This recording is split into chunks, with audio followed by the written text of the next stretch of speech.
கரையத்தை கலை அப்படின்னா என்ன? கரையத்தை அப்படின்னா பெருங்கை அர்த்தம். அது ஆயுதம் தாங்கி பார்க்காம எதிரிடமிருந்து வெறுங்கை ஆயுதமாக யூஸ் பண்ணி அவங்ககிட்ட இருந்து தற்காத்துக்கிறதுனால கரையத்தை. சரிங்களா? ஆபத்து காலத்தில் நம்ம வலிமையை யூஸ் பண்ணி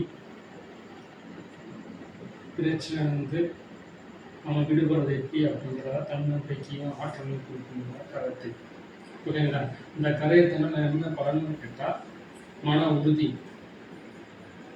உடல் உறுதி, எதையும் செய்ய வேண்டிய தன்னம்பிக்கை, துணிச்சல், நல்லொழுக்கம், நல்ல பழக்க வழக்கம், மூத்தோரை மதிக்கும் ஒரு மனோபம். கண்டிப்பாக கருத்தை கருத்து வந்து பயிற்சி செய்யறதுனால கண்டிப்பாக கிடைக்கும். அது வந்து நிச்சயம். சரிங்களா? நீங்கள் எப்படி செய்கிறீங்க பொறுத்து தான். ஓகேங்களா? இப்போ கராத்தே கலைஞர் எப்படி செய்யறது அப்படிங்கிற வந்து உங்களுக்கு ஒவ்வொரு படமாக வந்து கற்றுக் கொடுக்குறேன். ஒவ்வொரு கிளாஸாக ஒவ்வொரு வகுப்பாக நான் வந்து இருக்க போகிறேன். இந்த வீடியோ பார்த்து ப்ராக்டிஸ் பண்ணுங்க. ஓகேங்களா? இப்போ எல்லா கலையிலுமே வந்து உடம்புல வந்து மூட்டுக்களை வந்து பயிற்சி இருக்கும். எடுத்த உடனே வந்து நம்ம வந்து டெக்னிக்கலி செய்ய முடியாது. எக்ஸசைஸ் ஃபஸ்ட்டு எக்ஸசைஸ் பண்ணுறோம்.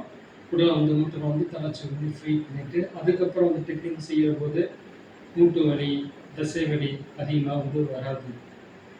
சரி, ஆரோக்கியம் எடுத்தோன்னே ஜாஸ்தியாக பண்ணலாம். குறிப்பிட்டலாம் மட்டும் செய்யுங்க. ஒவ்வொரு டெக்னிக்கும் 10 செய்யுங்க. ஒரு எக்ஸசைஸ் பண்ணுறாங்க, ஒரு சிட்டப்ஸு ஒவ்வொரு டெக்னிக்கை நான் சொல்கிறேன். ஒவ்வொன்றும் 10 கவுண்டிங் மட்டும் நீங்கள் செஞ்சீங்கன்னா போதும். கொஞ்சம் கொஞ்சமாக நாளாக கவுண்டிங் போட்டிங்க. தொடர்ந்து ப்ராக்டிஸ் பண்ணுங்கள். ஒவ்வொரு நாள் ப்ராக்டிஸ் பண்ணுறவங்களும் கூட அவங்களுக்கு கண்டிப்பாக நிச்சயமாக கூடும் அப்படிங்கிறத நான் வந்து உறுதியாக சொல்கிறேன். ஓகேங்களா? கண்டிப்பாக ப்ராக்டிஸ் பண்ணுங்கள். இப்போ ப்ராக்டிஸ் பண்ணுற பற்றி எப்படி பாருங்கள். First exercise. ஓகேங்களா? ஸோ வந்து சைட் ஸ்டெப்ஸ் எப்படி செய்யணும் பாருங்கள். நேராக நின்றுக்குங்க. நேராக நின்று காலை கொஞ்சம் அகலமாக நிறுத்தி வச்சுக்கோங்க.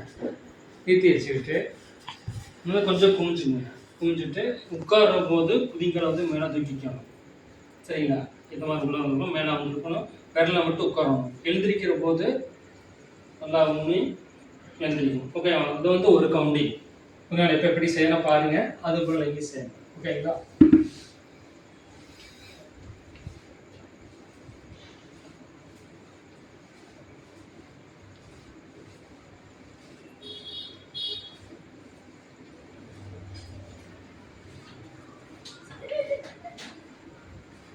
அடுத்து சைட் ஸ்டெப்ஸ். காலை வந்து விரிச்சு வச்சு எப்படி செய்யறதா பாருங்க. ஓகேங்க, காலை வச்சுக்கணும். கை கேட்ச் பண்ணிக்கணும். ஒரு சைடாக ஃபஸ்ட்டு ஸ்டார்ட் பண்ணும்போது லெஃப்ட் சைடில் உட்காந்துருங்க. ப்ரெஸ் பண்ணிக்கணும். இப்படி எந்திரிக்கணும். உட்காந்த மாதிரி தான் இருக்கணும். எல்லாம் மேலே எப்படி எந்திரிக்கக்கூடாதுங்க. உட்காந்த மாதிரி இப்படி தான் இருந்திருக்கணும்.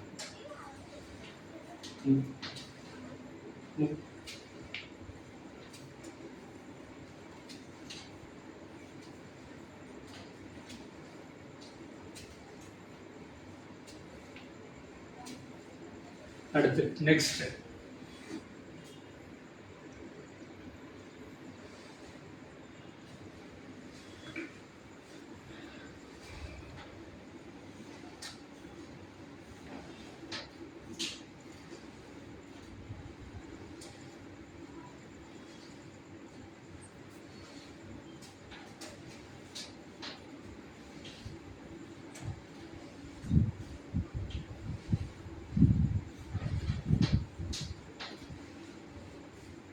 நெக்ஸ்ட்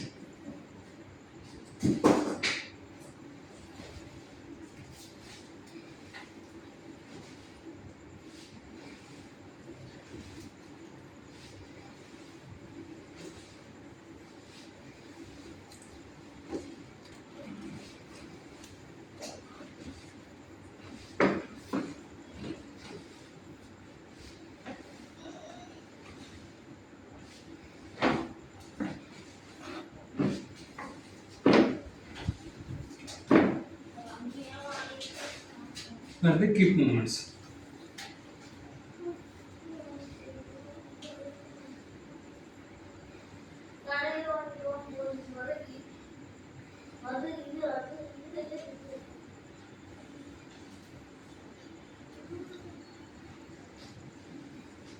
Next நன்றி.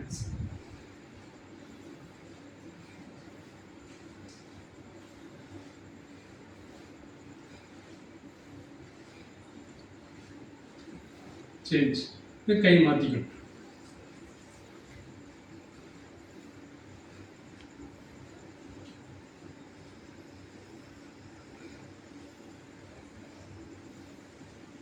நெக்ஸ்ட், அதாவது கை வந்து மணிக்கிட்ட வந்து ஆடணும். ஆடணும்.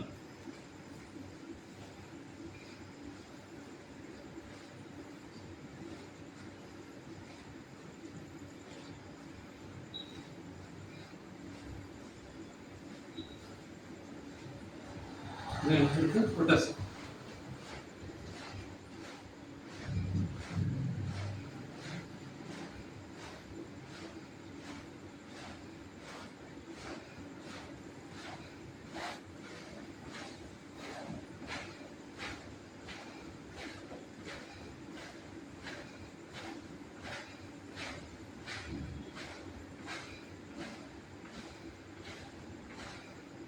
கழுத்துக்கு போயிடுச்சு.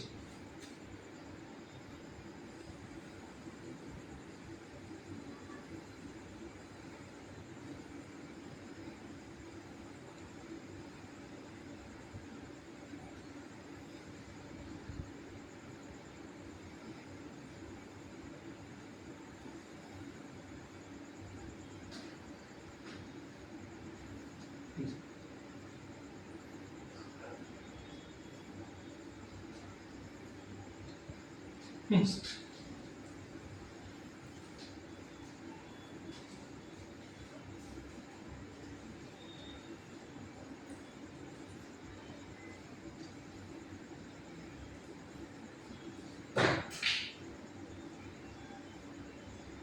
ஓகேங்களா? முதல் நாள் வந்து இந்த எக்ஸசைஸ் எல்லாம் வந்து 3 டைம் பண்ணுங்க. சரிங்களா? இப்போ 3 டைம் ஒரு டைம் முடிச்சிட்டீங்க. அடுத்து வந்து 2 டைம் கொஞ்சம் ரெஸ்ட் எடுத்து திருப்பி பண்ணுங்க. 3 டைம். ஓகேங்களா? ஃபர்ஸ்ட் ஸ்டெப்ஸ் ஸ்டார்ட் பண்ணி இந்த எக்ஸசைஸ் வரைக்கும் ஒரு ட்ரிப். அடுத்து மறுபடியும் வந்து ஸ்டார்ட் பண்ணி இது வரைக்கும். ஓகேங்களா? அதான் 3 டைம் செய்யுங்க. செஞ்சு அப்படின்னா உடம்பு வந்து வலு கிடைக்கும். அதுக்கப்புறம் டெக்னிக் வந்து எப்படி செய்யணும் பற்றி அடுத்த கிளாஸில் பார்க்கலாம். ஓகேங்களா? பாய்.